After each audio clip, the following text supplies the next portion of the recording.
Good morning. Our first story. It's all kicked off, quite literally. Morocco being knocked out of the World Cup by France equals rioting, chaos, and clashes across all major European cities. So, here in London, riot police were out in Edgware Road last night, which is, there's quite a large Middle Eastern community around that area, and there was hundreds of fans that had gathered in the street, like initially, to watch the game.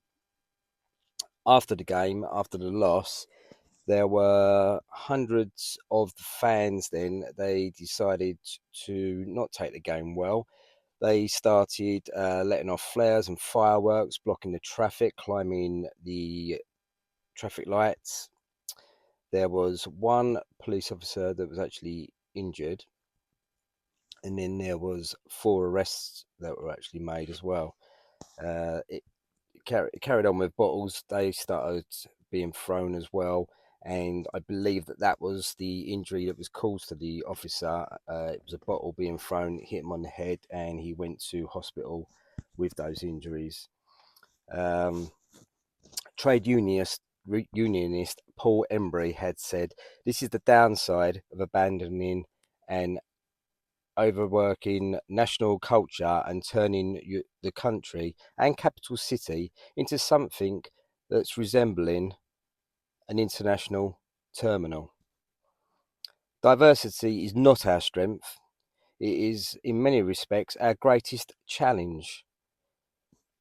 It also, I completely agree with what he's saying now. It went off all across Europe in a lot of these major cities. And the main theme, as usual, was it turning into hating the Jews, chants around that, and your usual shit of free Palestine. Now, as usual, it's the same rhetoric with all of these things.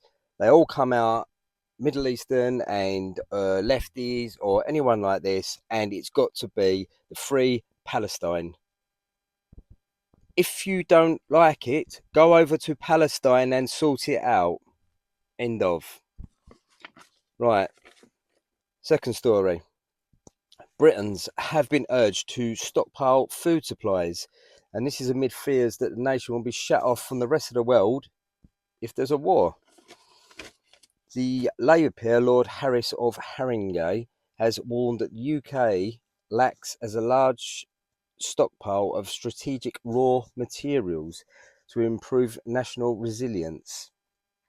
He did argue that Britain, as the most open economy amongst the G20 and imports large supplies, such as food, medicine, key materials, they are all imported. We've got no infrastructure here nationally that does this. It's absolute shot to bits. Everything's imported like this. The whole infrastructure, the Conservatives have run it down, Labour have run it down. It's China, China, China, isn't it? China. Anyway, let's get on to our third and final story, and that is to do with Graham Linehan, the Father Ted writer. He's just recently won a £25,000 payout.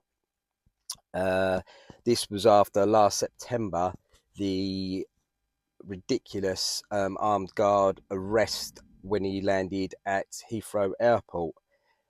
This was obviously from his tweets that he had made prior to this. So these tweets then.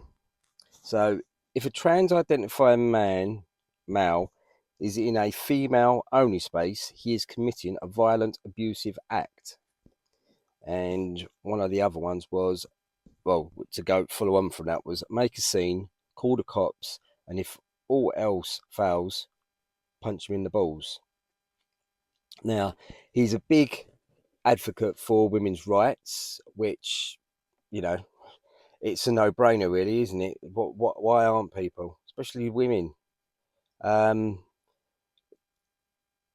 to actually arrest the man with armed guards, someone who's famous, he's a name out there, he's a face. He's not going to be someone who's hard to sort of find anyway, is it? So to do that was absolutely ridiculous.